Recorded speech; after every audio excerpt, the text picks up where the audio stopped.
I'm in beautiful Los Angeles. Feels really great to be back. Man, just love this. I really do love this city and really do miss it. Today went to Starbucks and worked out of there, did all my calls there. It's tricky to like find a good location to kind of co-work from, especially if you're not, you don't really have like a good home base and you got to move around a lot.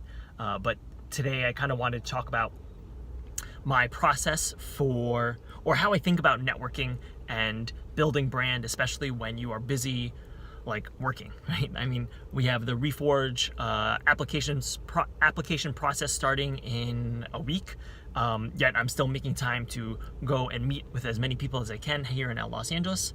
Right now I'm about to go meet with Samit at this place.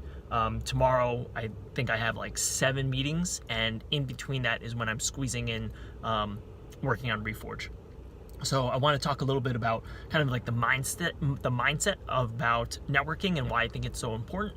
And I think in a later video, I'll talk a little bit about the tactical, how I actually go about scheduling as many meetings as possible while still doing work and getting enough work done, just doing your job basically. And the way I think about networking, I think maintaining those relationships and building connection with people, like that's your first job. That's the first thing that you need to be thinking about doing. And the problem is a lot of us get caught up in the like 9-to-5 job that we keep, and that takes priority over everything. However, ultimately, I mean, what's the saying? Your net worth is your network, and you need to, even though it never seems urgent. You know it's important, but it never seems urgent. The networking part, which means that you just need to bake time into your schedule to go ahead and do this and to get it done.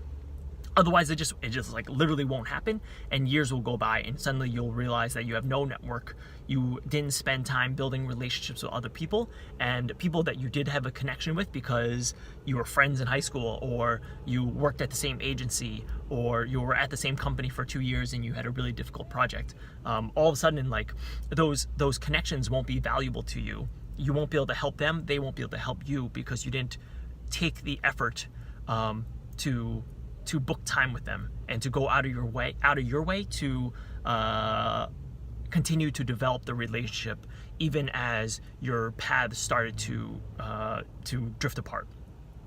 It just takes a lot of effort, honestly, and you have to go into it with the mindset that you are willing to make the effort and you are going to be the one who does the reaching out. I think a lot of people go in, have this attitude, or they have the ego about not being the one, not wanting to be the one who is seeking out the company of others. And I think you just got to get over that. The ego is not worth it. I have no ego around reaching out to whomever. I will reach out for years before, sometimes years before I connect with someone.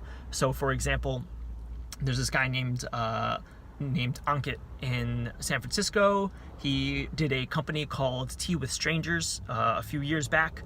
Now he works at Airbnb, and I've been trying to meet with him for coffee probably for maybe 3 years now, and it still has never happened. We've only emailed back and forth.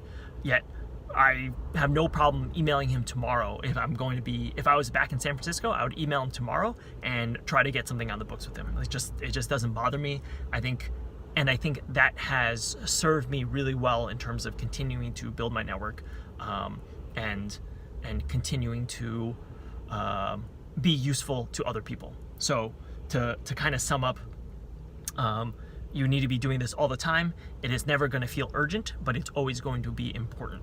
And so you need to make time to continue to develop these relationships, build new ones, and strengthen the ones that currently exist. Super important.